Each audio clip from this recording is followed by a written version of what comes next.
امیدوارم که دیگه حامله نشده باشی. والله آقای دکتر خدا دوباره به ما لطف کرد. گرفتارش فقط به تو یکی لطف داره. این طفلک از 15 سالگی داره یه سال در میون میزاد. تو بازم داری بچه دار میشی، بچه 11مته. ما چند حقوق میگیریم؟ ما اضافه کاری و مزایا 70,000 تومان. ولی آقای دکتر حضور خدا میرسونیم. قبول. با گوشت کیلوی خدا تومن 12 سرآله رو چجوری نون میدی؟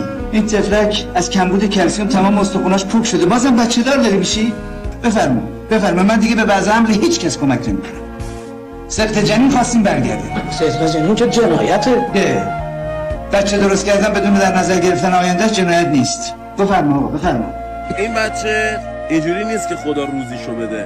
خدا اول عقل میده بعد برکت میده. نمیاد یهو برکتو بده که وقتی که عقل نداری که برکتو بدی حیف و مل میکنی.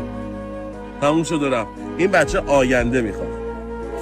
نسل فقیر تحویل جامعه ندیم. ببین چند بار دارم میگم مجرد و ناکام بمون و بمیر، ولی نسل فقیر تحویل جامعه نده.